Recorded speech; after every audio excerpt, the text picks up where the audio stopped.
ke ceritanya.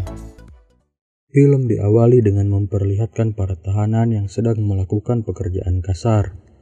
Lalu di sana kita melihat John Rambo sedang menghancurkan batu seperti tawanan yang lainnya. John Rambo pun didatangi oleh Kolonel Troutman dan ditawari misi untuk menyelamatkan para tawanan perang di Vietnam. Awalnya John Rambo menolak, tapi karena diiming-imingi dengan kebebasan dan penghapusan catatan kriminalnya, akhirnya John Rambo pun setuju dengan misi tersebut. Dan film baru saja dimulai. Rambo dan Kolonel Troutman berkumpul di Thailand. Mereka bertemu dengan penggagas. Saat melakukan pembahasan misi, Rambo menemui satu fakta, bahwa dia hanya diberikan misi untuk memfoto para tawanan perang tersebut, sebagai bukti bahwa tawanan perang itu benar adanya. Dan misi ini bukan untuk membawa mereka keluar dari sana. Bahkan, Rambo tidak diperbolehkan melakukan kontak fisik sama sekali dengan musuh. Di situ, Rambo rada ngahulang dan bertatapan dengan Kolonel Troutman, seolah tidak percaya dengan tugas yang diembannya. Setelah pembahasan tentang misinya dirasa cukup, akhirnya Rambo berangkat ke Vietnam. Rambo diberitahu oleh Kolonel Troutman bahwa dia hanya diberikan waktu 36 jam untuk menyelesaikan misi ini. Saat Rambo akan terjun dari pesawat, tiba-tiba saja hal konyol terjadi. Salah satu tali di tasnya tersangkut di pintu pesawat yang membuat semua orang riweuh, bahkan sampai akan menggagalkan misi itu. Namun Rambo memutuskan untuk membuang peralatan lalu memotong tali tersebut. Untung saja parasutnya berfungsi dengan baik. Namun tetap saja karena insiden tersangkut itu, Rambo jadi tidak turun di titik yang ditentukan di hutan belantara Vietnam. Sampai dia bertemu dengan seorang wanita. Rupanya wanita itu adalah partnernya dalam misi ini dan sudah datang lebih dulu. Mereka berdua menuju kamp tawanan dengan mengarungi sungai. Supaya tidak dicurigai oleh tentara, akhirnya mereka menggunakan jasa perompak. Setelah sampai di kamp tahanan, Rambo menjalankan tugasnya dengan sangat cantik dan rapih. Gerakannya yang gesit dan sunyi, lompat ke sana dan ke sini membuatnya pantas mendapat gelar sebagai ahli perang gerilya. Di sana, Rambo melihat para tawanan dengan kondisi yang mengenaskan. Sel tahanannya dipenuhi dengan tikus dan hewan lainnya. Rambo akhirnya menyelamatkan salah satu tawanan yang diikat di luar. Namun karena tawanan itu batuk-batuk, mungkin karena masuk angin, membuat para tentara penjaga itu pun mulai curiga. Hal itu mengharuskan Rambo untuk membunuh para tentara penjaga yang hampir memergokinya. Dengan cara seperti itu, Rambo berhasil keluar dari kamp tersebut dengan selamat. Pagi pun tiba, salah satu tentara Vietnam menemukan mayat temannya. Dia pun menyulut sehingga membuat seluruh tentara Vietnam yang ada di sana bergerak untuk mengejar Rambo. Sementara di markas, karena sudah hampir 36 jam, Kolonel Troutman dan anak buah si Bang-Bang pun berinisiatif menjemput Rambo dengan menggunakan helikopter. Sementara itu, Rambo berhasil membawa tahanan dan si Mbak Inem kembali ke kapal perompak dengan tentara Vietnam yang terus mengejar mereka dari belakang. Namun rupanya para perompak itu mengkhianati John Rambo dan akan memberikannya pada kapal perang milik Vietnam. Tentu saja Rambo melakukan perlawanan yang cukup sengit sampai para perompak itu berhasil dikalahkan.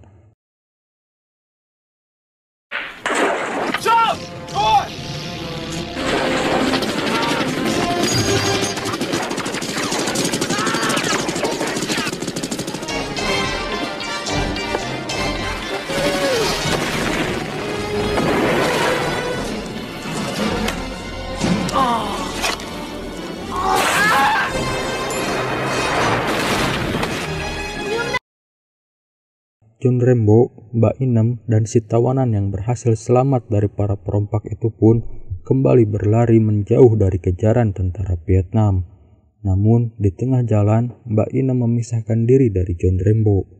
Di langit, helikopter yang ditumpangi oleh Kolonel Troutman pun sudah mendekat. John Rambo berlari ke arah pesawahan sambil terus menggandeng si tawanan. Sementara itu, para tentara Vietnam dengan membabi buta menembaki mereka berdua menggunakan pelontar roket di kamp.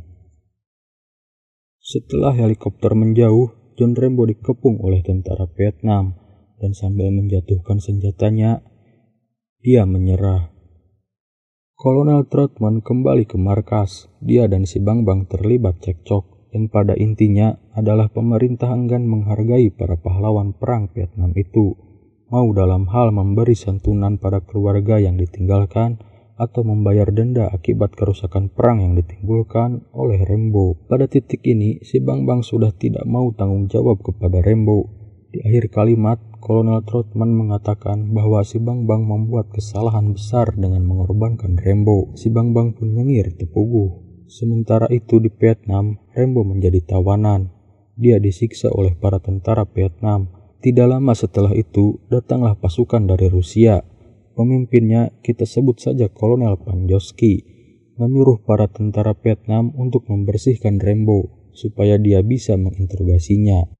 Saat akan diinterogasi, Rembo disuruh untuk menghubungi markasnya, namun Rembo bungkam. Hal itu membuatnya kembali disiksa dengan cara disetrum. Setelah Kolonel Panjosky membawa si tawanan perang yang akan diselamatkan oleh Rembo tadi dan mengancam akan mencolok matanya dengan pisau panas jika Rembo tidak mau bicara, akhirnya dengan terpaksa Rembo menuruti apa yang diperintahkan oleh Kolonel Panjosky. Don Rembo. Ketika Rembo menghubungi markas, bukannya memberikan informasi tentang lokasinya, Rembo malah mengatakan, "Pak Bangbang, aku akan datang untuk menghabisimu." Seketika Rembo langsung bangkit dari duduknya dan menghajar seluruh prajurit yang ada di ruangan itu. Dia berhasil kabur dengan dibantu oleh Mbak Inem. Para tentara Vietnam beserta tentara Rusia bergabung untuk mengejar Rembo. Rembo dan Mbak Inem berhasil menjauh dari kejaran para tentara itu. Sampai pagi menjelang, Mbak Inem dan Rembo beristirahat sambil bersembunyi di balik bebatuan. Saat itu, Rembo bertujuan untuk menyeberang sampai ke Thailand, lalu pergi ke Amerika. Mbak Inem yang mendengar hal itu meminta Rembo untuk mengajaknya, dan setelah bertatapan yang mesra, mereka pun akhirnya cipokan. Selesai dengan cipokannya, Mbak Inem terlihat gembira, lalu mengajak Rembo untuk kembali melanjutkan perjalanan. Tapi baru saja keluar dari persembunyiannya, Mbak Inem langsung tertembak oleh tentara Vietnam. Mbak Inem pun tewas di tempat. Di sini saya yakin bahwa cipokan bisa membunuhmu. Melihat Mbak Inem yang tewas di hadapannya, Rembo langsung membalas menembaki para tentara Vietnam itu. Namun apa mau dikata, Mbak Inem tak dapat ditolong lagi. Rembo pun mengubah